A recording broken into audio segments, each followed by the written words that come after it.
L'actualité culturelle maintenant avec la parution du deuxième tome du Roi de Paille, le couronnement de la Reine Morte, l'œuvre de la scénariste et dessinatrice angoumoisine Isabelle Detand. Notre invitée livre ce soir. Bonsoir Isabelle Detand. Vous nous plongez avec cette saga au cœur de l'Égypte ancienne. Dans le premier tome, votre héroïne, la jeune Nat fuyait son père, le pharaon, pour ne pas devenir sa nouvelle femme.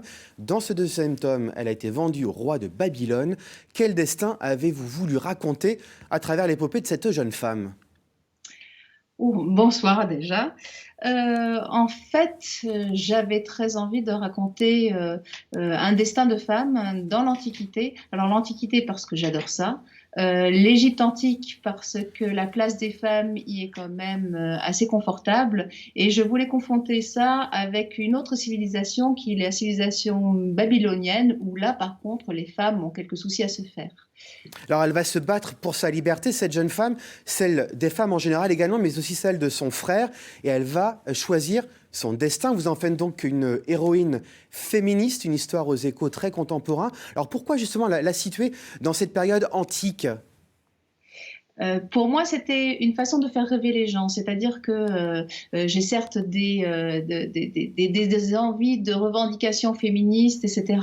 Mais l'essentiel pour moi, c'est aussi de divertir et d'emmener mes lecteurs loin. Je pense qu'en plus, c'est absolument essentiel dans cette époque troublée où on est un peu coincé chez soi. On ne peut pas voyager. Moi, je voyage toujours à travers mes dessins.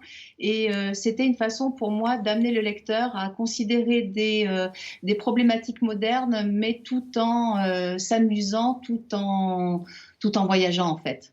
Alors l'Égypte ancienne, la Mésopotamie, quand on les évoque, ça fait généralement beaucoup rêver. Est-ce que c'est votre cas également ?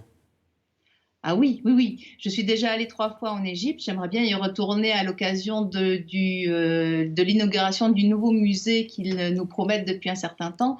C'est une civilisation que j'aime beaucoup et j'aurais aussi aimé aller en Mésopotamie, enfin aller sur les lieux de l'ancienne Babylone. Là, pour le coup, c'est un peu plus compliqué. Alors, on sent que votre travail est très documenté quand on lit cette bande dessinée. À partir de quelle documentation avez-vous travaillé ? Alors aujourd'hui, les choses sont beaucoup plus faciles qu'au départ. Moi, je m'intéresse à l'Égypte antique depuis une vingtaine d'années environ, mais aujourd'hui, grâce à Internet, on a accès à beaucoup plus de choses au niveau photo, au niveau documentaire. Je corresponds aussi avec plusieurs archéologues, égyptologues, qui peuvent me recadrer ou me donner des conseils. Et donc tout ça fait qu'à force, je finis par avoir une bibliothèque à la fois matérielle et virtuelle assez conséquente. Avez-vous rapidement le sentiment qu'il y a suffisamment d'héroïnes aujourd'hui en bande dessinée ? Alors clairement, alors pour moi, non.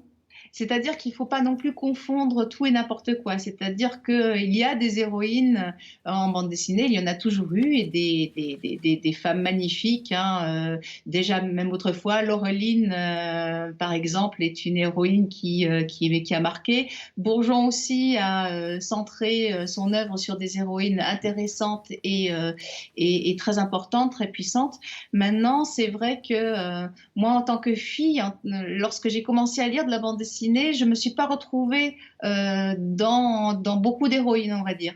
Et donc, en tant que dessinatrice, en tant que scénariste, je mets en scène des femmes telles que j'aimerais avoir pu Oui. en rencontrer lorsque j'étais plus jeune. Merci beaucoup Isabelle Detand d'avoir répondu à notre invitation. Je rappelle la parution du tome 2 du Roi de Paille chez Dargaud.